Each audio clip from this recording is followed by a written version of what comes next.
안녕하세요. 오늘은 3월 11일 사순 제1주간 금요일입니다.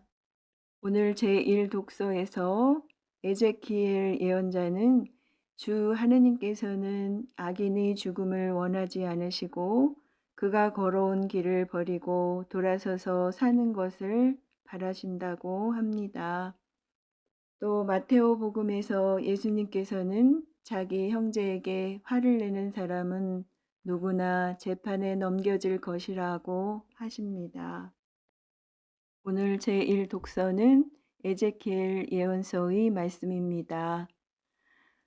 주 하느님께서 이렇게 말씀하신다.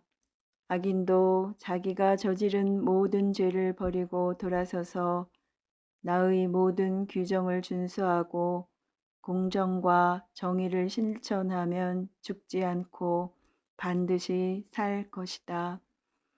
그러나 저지른 모든 죄악은 더 이상 기억되지 않고 자기가 실천한 정의 때문에 살 것이다. 내가 정말 기뻐하는 것이 악인의 죽음이겠느냐? 주 하느님의 말이다. 악인이 자기가 걸어온 길을 버리고 돌아서서 사는 것이 아니겠느냐. 그러나 의인이 자기 정의를 버리고 돌아서서 불의를 저지르고 악인이 저지르는 온갖 역겨운 짓을 따라하면 살 수 있겠느냐. 그가 실천한 모든 정의는 기억되지 않은 채 자기가 저지른 배신과 자기가 지은 죄 때문에 죽을 것이다. 그런데 너희는 주님의 길을 공평하지 않다고 말한다. 이스라엘 집안아, 들어보아라. 내 길이 공평하지 않다는 말이냐. 오히려 너희의 길이 공평하지 않은 것 아니냐.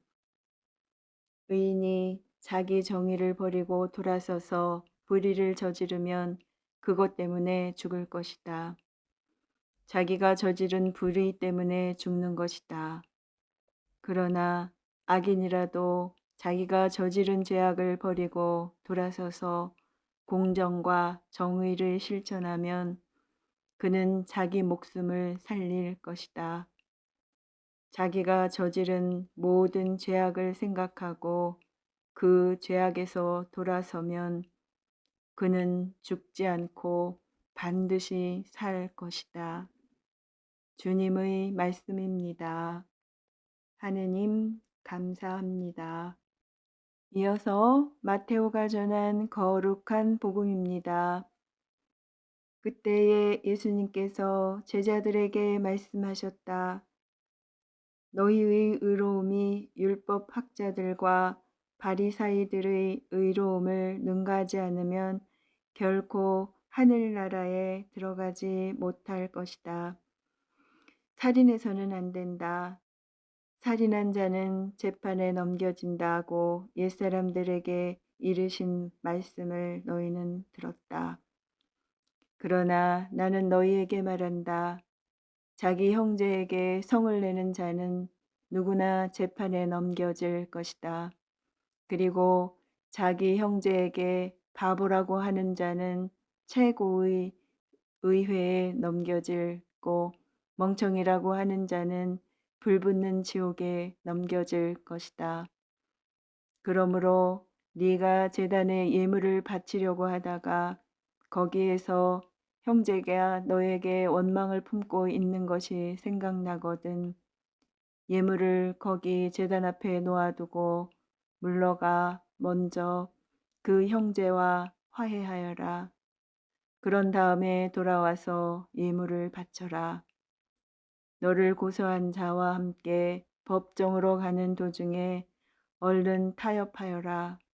그러지 않으면 고소한 자가 너를 재판관에게 넘기고 재판관은 너를 형리에게 넘겨 네가 감옥에 갇힐 것이다. 내가 진실로 너에게 말한다. 네가 마지막 한 입까지 갚기 전에는 결코 거기에서 나오지 못할 것이다. 주님의 말씀입니다. 그리스도님 찬미합니다. 이어서 오늘의 묵상입니다. 마테오복음 5장 21절에서 48절은 예수님과 율법의 관계에 대한 말씀에 이어서 율법에 대한 예수님의 해석과 가르침을 전합니다. 예수님께서는 제자들이 지켜야 하는 6개의 계명을 말씀하십니다. 주제는 살인, 간음, 이혼, 거짓 맹세, 보복, 사랑입니다. 예수님께서는 구약의 율법 규정을 제시하시고 이어서 각 율법 조문에 대한 해석을 새롭게 제시하십니다. 이로써 예수님께서는 유다교 전통을 받아들이시면서 또한 제자들에게 율법의 근본 정신, 곧 율법 안에 담긴 하나님의 뜻을 찾고 그것을 삶 속에서 구체적으로 실천하도록 요청하십니다. 제자들이 예수님의 가르침에 따라 율법 규정을 준수해야 하는 이유는 하늘나라에 들어가기 위함입니다. 예수님께서는 살인 금지에 관한 율법의 가르침과 규정 위반에 따른 결과를 설명하십니다. 살인은 율법이 금지하고 있는 명령입니다. 예수님께서는 살인을 금지하는 율법의 가르침에 동의하시지만 제자들에게 살인을 유발하는 원인까지 살피게 하십니다. 성을 내는 행위는 살인의 첫 단계가 될 수 있습니다.